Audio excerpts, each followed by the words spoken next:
Tamasha is one film which has remained popular among the audiences even 5 years after its release. But why is this film so special for the young millennials? Why does Tamasha feel like it is story of every 20 or 30 something Indian, and why we are searching for Ved and Tara inside ourselves? Is the film telling a universal story? Does as Ved and Tara struggle and eventually overcome their problems, do we also, like them, seek to resolve the constant tussle in our lives? In this video, we are going to delve deep into the psyche of Ved and Tara and see what motivates their actions in the film. Imtiaz Ali as a filmmaker has a cult following. His films are as much appreciated as they are criticized. One common criticism of all Imtiaz Ali films is that in his films, female protagonists are never the main characters and are always subservient to the male protagonist in his films.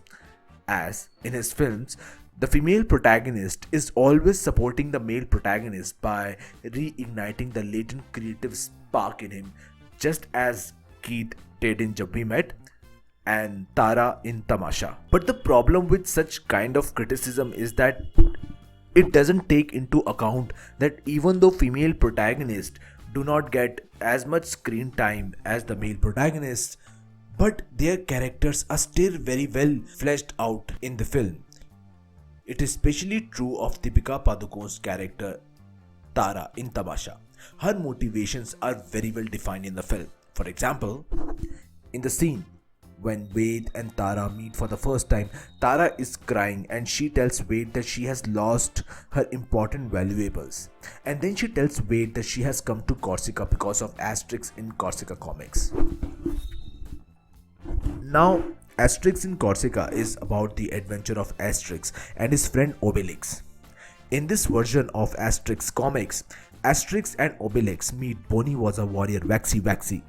Now, Bonnie is an ex-revolutionary leader of Corsica.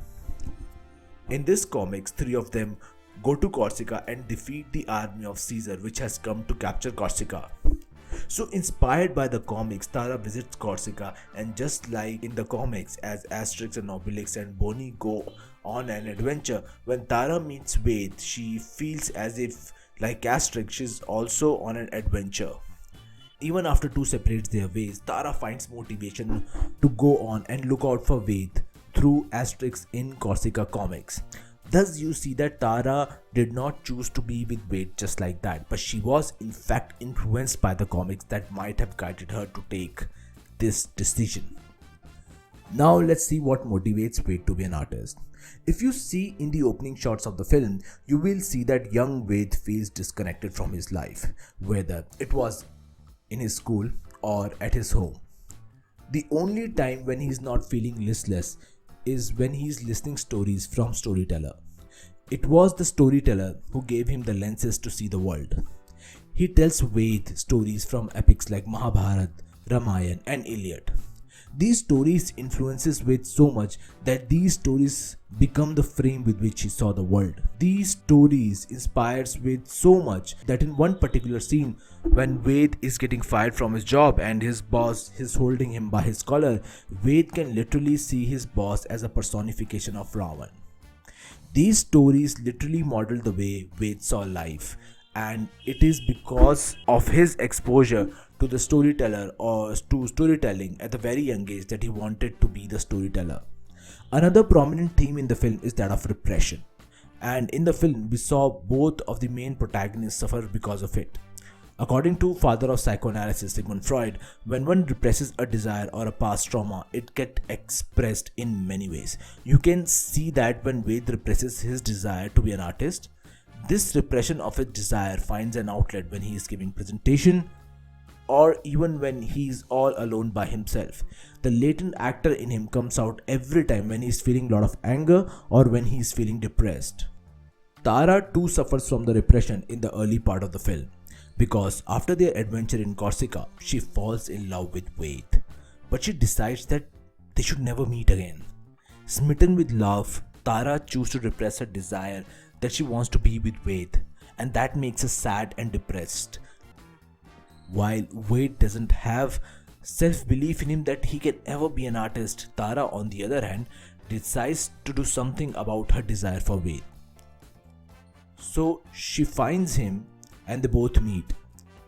But after going on few dates with Ved, Tara realizes that Ved is not the same man she fell in love with in Corsica. The Ved that she is with now is rather a dull, sycophantic man who has no originality about him. When she tells this to Ved, it shocks and angers Ved, and then they both break up. Breaking up with Tara sends Ved into psychological turmoil. He behaves erratically in front of his boss, which results in him getting fired from his job. He also misbehaves with acquaintances and colleagues. Sad and depressed, Ved returns home, and there he realizes that the true cause of his misery is not only that Tara left him, but also that he was repressing his desire to be an artist. He realizes this upon meeting his childhood philosopher, a kind of father figure, the storyteller. After his meeting with the storyteller, Ved realizes that he is in fact the writer of his own story and master of his own fate. After this realization, Ved meets Tara again and tells her that if she gives their relationship another chance, it will all be good. In this film, both the protagonists sublimate the repressed aspects of themselves by living the life that they always wanted to live. These desires were instilled in them by the stories that they have heard in their childhood. Both the protagonists in Tamasha may seem delusional to us because the roadmap of their life was given to them not by any person but by the stories they were exposed to when they were very young. But it is also because of these stories that they ended up together. Another reason why Ved and Tara were so inspired by these stories was because of lack of any sensible understanding of the world provided to them by the elders around them when they were younger. In case of Ved, you can clearly see that he feels alienated in his school and also at his home, where you don't see him expressing his true self, and even when he does, he is not understood by them. There is a gap or lack of empathetic father in his life, and it is the storyteller who fills this gap in his life. But not much is shown about Tara's past in the film except for the few scenes in the song He To Badi Sad Hai, in which she broods about Ved celebrating her birthday all alone, suggesting that she may not be close to her family, or it could be that she doesn't have a family at all. Tamasha by Imtiaz Ali again and again emphasizes through its characters how important are stories in our life and how these stories influences the way we think and behave as human beings. So I hope with this video you were able to understand Ved and Tara a little better. Write in the comment section what do you think about this video. Thanks for watching guys. Bye bye.